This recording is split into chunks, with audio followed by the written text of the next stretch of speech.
ওয়া বারাকাতুহু। সুপ্রিয় দর্শকবৃন্দ, আমার লাইভ অনুষ্ঠান যেখান থেকে দেখেন আপনার অসংখ্য মুবারকবাদ এবং ধন্যবাদ জানাই। আর আল্লাহ পাক রব্বুল আলামিনের দরবারে সর্বপ্রথম প্রার্থনা করি যে যেখানে আসেন আল্লাহ রব্বুল আলামিন আপনারা প্রত্যেককে সুস্থ এবং ভালো রাখুকা। মোহতারাম হাজিরিন, আজ 2 দিন ধরে একটা ভিডিও অনলাইনের মধ্যে বড় আলোড়ন সৃষ্টি করছে। যে ভিডিওটা করছেন, বক্তব্য রাখছেন আমরা বাংলাদেশের পরিচিত এক মুখ, যার নাম হইল মৌলানা মামুনুল হক, জানরে 501 নম্বর রুম কইলে সবাই চিনে। রিসুট 501 নম্বর রুম নামে যেটা পরিচিত, 501 কইলে এখন বহুল পরিচিত। তাই একটা মন্তব্য করছেন যে ইলিম একমাত্র কওমি মাদ্রাসা ব্যতীত আর কোনো ইলিম নাই, কোনো মাদ্রাসায় ইলিম নাই। এমনকি কোরআন শরীফ যে তিলাওয়াত করা হয়, পড়া হয়, কওমি মাদ্রাসা ছাড়া অন্য কোনো ভাষাতে কোরআন শরীফ তিলাওয়াত নাই, অর্থাৎ তিলাওয়াত তো জানেন না। একমাত্র শুধু কওমি আল্লাহরা কোরআন শরীফ তিলাওয়াত জানেন না।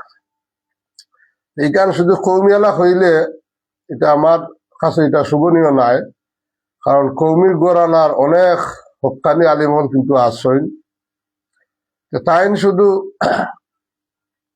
আমরা আলিয়া মাদ্রাসা যা আছে এটা অস্বীকার করলা যে তাই যদিও কওমি গোরানার একজন মানুষ, কিন্তু আলিয়া মাদ্রাসার মাঝে ইলিম নাই, ইলিম সারা কওমি মাদ্রাসা। আর এটা দিয়ে একটা আলোড়ন সৃষ্টি করছে। এটার তার খাওয়ার উদ্দেশ্য হইল গিয়া তাই চাইরা, যেমন কয়েকদিন আগে যে তাই একটা বাইরা রইছিলা চট্টগ্রামের এই যে রিসুটও নিয়া 501 নম্বর রুম নিয়া, আরো জনের বৌলিয়া তাই যে ধরা খাইছিলা, এটা নিয়ে তাই যে বিতর্কিত হয়েছেন। এখন ও চাইছে অক্টার একটু গুছাইতা, কিন্তু এটা হিতে বিপরীত হয়ে গেল গিয়া। চাইলে এটা গুছাইতা, এখন গুছাইত লাগিয়া এখন ও ফুরানা ও যে আমরা সিলেটি ভাষায় কয় বলে জির করতে সাপ উঠি যায়, তাই এটা ফুরানাটা তার বাসায় দিলে ইলা। এখন মানুষের এখন মুখে মুখে সমালোচনা শুরু হয়ে গেছে, ও তার 501 নম্বর রুমের কথা। আমি মামুনুল হক সাহেব তাই তো আমি আগে আসলে তান্তে বালা একজন উচ্চ মাপের একজন আলিম মনে করতাম, কিন্তু তার জাহিলি বক্তব্য দ্বারা এখন বুঝতে পারলাম তাই আলিমর কিচ্ছু নাই, আলিমর লেশমাত্র নাই। আমরা সিলেটর যে সাধারণ মানুষ যারা আছে, আলিম বাদ দিলাম, আলিম তৈলাম, সাধারণ মানুষ যারা আছে, এরা যে তিলাওয়াত করেন, কোরআন শরীফে যে তিলাওয়াত করেন, আমার মনে হয় সিলেটের সাধারণ মানুষের কাছে তাই নিয়ে এক লাইন শুদ্ধ করে তিলাওয়াত করিয়া দিতে পারতাম নাই। আমরা ফুলতুরি সাহেব বাড়ি তো চইলাম দূরে, এখানের দরকার নাই। সাধারণ মানুষ যারা আছে, গ্রাম অঞ্চলের যারা আছে, যারা দুম পাবলিক আছে, এরা যে কোরআন শরীফ শুদ্ধ করে যারা পড়তে পারে, আমার মনে হয় মামুনুল হক সাহেব এরার কাছে এক আয়াত বা একটা পৃষ্ঠা এরার কাছে পড়িয়া দিতে পারতাম নাই। একটা পৃষ্ঠা পড়াত লাগলে মনে হয় 100টা ভুল ধরবো সাধারণ মানুষে। আলিমটা দূরে কথা, আলিম ধরলাম না। তাই যে এই যে একটা বিতর্ক দিলা যে শুধু তিলাওয়াত জানেন কওমি আলারা, এটা অবশ্য ঠিক যে কওমি তান আন্ডারে যেগুলো মাদ্রাসা আছে তাই যেগুলা নেতৃত্ব দিরা, যে এগুলা হয়তো তাই তো রিসুটও গিয়া ধরা খাইছেন, তো তার আন্ডারে যেগুলো আছে এগুলা হয়তো সবাই জানে যে কওমি আলার মধ্যে কিতা হয়, যে কি পর্যন্ত বলৎকার হয়, বলৎকারিত কিলা খান তারা ধরা খাইন, এটা প্রমাণিত। এলাকার মাঝে দেশের মানুষে বালা করে জানে যে কওমি আলারা কিভাবে যে বলৎকার করে, এটা তাদের প্রমাণিত হয়ে গেছে গিয়া। তো এটা নিয়ে এটা তার মূর্খতার একটা পরিচয় দিছইন। মূর্খতার পরিচয় দিছইন যে শুধু ইলিম আছে কওমি মাদ্রাসাত, আর কোন মাদ্রাসাত ইলিম নাই, অথচ তিলাওয়াত জানে না আর কোন মাদ্রাসায়। তাহলে যে বাংলাদেশের এত বড় বড় এক একটা মাদ্রাসা, সুন্নি আলিয়া মাদ্রাসা যতটা আছে, সুন্নি হোক বা আনা সুন্নি হোক, যতটা আলিয়া মাদ্রাসা আছে, এগুলা যারা ফড়াইরা, যারা অধ্যক্ষ আছেন, প্রিন্সিপাল আছেন, যারা সুপারিনটেন্ডেন্ট আছেন, যেগুলা যারা ফড়াইরা, এরা সেটা ইলিম নাইনি। ইলিম বোঝা গেল তান কথায়, তান ভাষ্যকারে বোঝা গেল ইলিম শুধু কৌমিত, আর কোনটাত নাই। এই যে তার যে মস্তিষ্ক, এই যে মস্তিষ্ক যে তান এই বিড়ম্বনা হয়েছে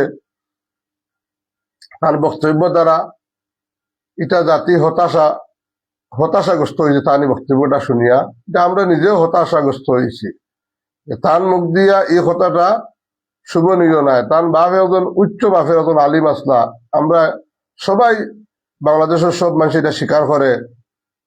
আল্লামা আজিজুল হক সাহেব, শায়খুল হাদিস আল্লামা আজিজুল হক সাহেব সর্বজন সম্মানিত বা শ্রদ্ধেয় ব্যক্তি, কিন্তু তানগরও যে ইলাকান এক জাহিলের জন্ম, এটা তো আসলে মানিয়া নেওয়া যান না। তো বিশেষ করিয়া আমি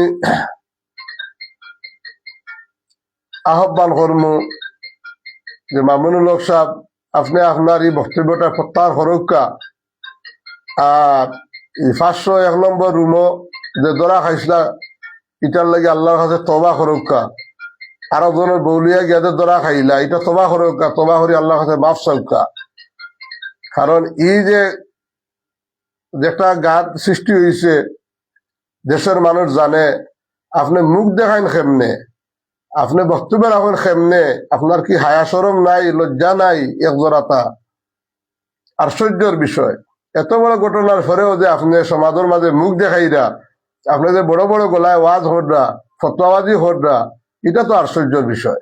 আপনার উচিত আছিল আপনি নির্জন সবকিছু বাদ দিয়া, এই যে অপমানের কারণে আপনি নির্জন জায়গার মধ্যে বইয়া শুধু আল্লাহ আল্লাহ করতেছি, আল্লাহ হাতে আপনি মাফ চাইতে আছি। মাফ না চাইয়া এখন আপনি আবার বিরূপ মন্তব্য করছেন ইলিম লইয়া। খালি কবি ভাষাতে ইলিম আছে, আর কোন ভাষাতে ইলিম নাই।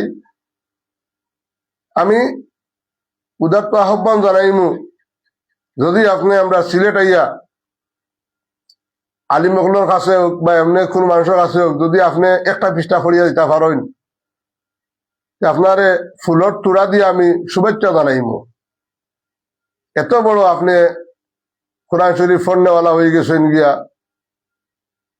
কারণ আপনার মনের মাঝে যে বেমার যেটা, যে বলৎকারী নিশা যেটা, এটা তো আপনার এখনো গেছে না। খার বৌলিয়া যাইতা, ছোট খানো যাইতা, খিতা করতা, আপনার হোক চিন্তা নিয়ে আপনি ব্যস্ত পেরেশান। আপনি কোরআন শরীফের মর্ম খিতা বুঝবা, ইলিমের মর্ম আপনি খিতা বুঝবা। এই বক্তব্যগুলো আপনার প্রত্যাহার করার লাগে আমি উদাত্ত আহ্বান জানাই। আর এই আপনি প্রত্যাহার করুকা, আর আপনি ক্ষমা চাউকা। বাংলাদেশের যত আলিয়া মাদ্রাসা আছে, এটারে অপমান করা হয়েছে, আমার দৃষ্টিতে অপমান করা হয়েছে। তাম আলিয়া মাদ্রাসা গুলারে আপনি অপমান করছেন, বেইজ্জত করছেন, যে এরার মধ্যে ইলিম না, ইলিম শুধু আছে আপনার মাঝে। আপনার মাঝে তো আছে শুধু বলৎকার করা, আপনার মাঝে আছে শুধু ফরর বৌলিয়া রিসুটে গিয়া আপনি আরো জনের বৌরে দর্শন করা, এটা শুধু আপনার মাঝে আছে। আপনার মাঝে ইলিমের কি আছে? ইলিম সম্পর্কে আপনি কি বুঝেন, কি জানেন? আপনি রাজনীতির মঞ্চে উঠিয়ে আপনি সবকিছু এখন ভুলে গেছেন গিয়া। আপনি তবা করুকা, আর জাতির কাছে আপনি ক্ষমা চাউকা যে আমি ভুল করছি। এই বক্তব্য আপনি প্রত্যাহার করুকা। এই বলি আমি আমার এখনকার মতো বিদায় নিলাম। আর একটা বক্তব্য আমি দেখলাম, এক জাহিলের বক্তব্য। 1990 সাল হইলে সবাই যারে চিনে, যা অলৌকিক ঘটনা তার হয়েছে 1990 সালে হয়ে গেছে গিয়া। এই যে কিতা তার নামটাও জানি না, কিতা মনোয়ার, ও কিতা ও গিয়ে একটা বক্তব্য দিছে। বক্তব্যটা হইল গিয়া সিলেট কোন জায়গা তো আজও আইসে, ইয়া বেটা মসজিদও গিয়া আমাইছে, হামাই গিয়া আছে মসজিদের ইমামে তারা 3 জন মানুষ বইয়া বিড়ি খাইরা মসজিদের ভিতরে। নাউজুবিল্লাহি মিন যালিক। এত বড় মিথ্যাবাদী, এত বড় মিথ্যা তহমত একজন আলিমর সুরত ধরিয়া এখন জাহিলের মুখ দিয়ে এটা শোভা পায় না। তারেক মনোয়ার মনে হয়েছে তারেক মনোয়ার, এটার নাম তারেক মনোয়ার।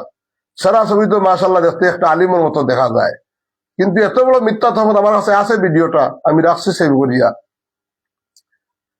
হয়েছে আর কোন একটা মাহফিল গিয়া এটা বক্তব্য রাখে যে সিলেট গেছিলাম, গিয়া দেখি তারা মসজিদের ভিতরে বিড়ি খান, 3 জন মানুষে বিড়ি খান। আমি জিজ্ঞাইলাম আপনারা খেরা? ইমাম সাহেবটা হইলা আমি মসজিদের ইমাম, আর উনি হইলা সভাপতি, উনি হইলা সেক্রেটারি। হইয়াটা ক্রিটিসাইজ করলো আর কি, অর্থাৎ সভাপতি মসজিদের ইমামে, সভাপতি, সেক্রেটারি 3 জনে বইয়া মসজিদের ভিতরে বিড়ি খাইরা। আস্তাগফিরুল্লাহ, আস্তাগফিরুল্লাহ, আস্তাগফিরুল্লাহ। এত বড় একটা মিথ্যা তহমত সিলেটবাসীর উপরে এই তারেক মনোয়ারে যে উঠাইছে, আল্লাহ রব্বুল আলামিন তার হেদায়েত নসিব করুক।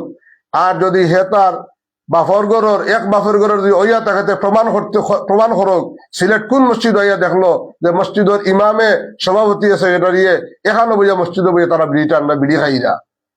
এই যে একটা মিথ্যা তহমত সিলেটের মধ্যে, সিলেটের মানুষের উপরে এরা এরা ইয়ে করলো, এটা নিয়ে আমরা সিলেটবাসী মর্মাহত হয়েছি। এই বক্তব্য শুনিয়া সিলেটের মানুষ মর্মাহত হয়েছে। মসজিদের ভিতরে বিড়ি কিভাবে খাইব? হ্যাঁ, বিড়ি দিয়ে ওদের খাই, এটা তার পার্সোনাল বিষয়, কিন্তু মসজিদের ভিতরে গিয়া বইয়া বিড়ি কেমনে খাইব?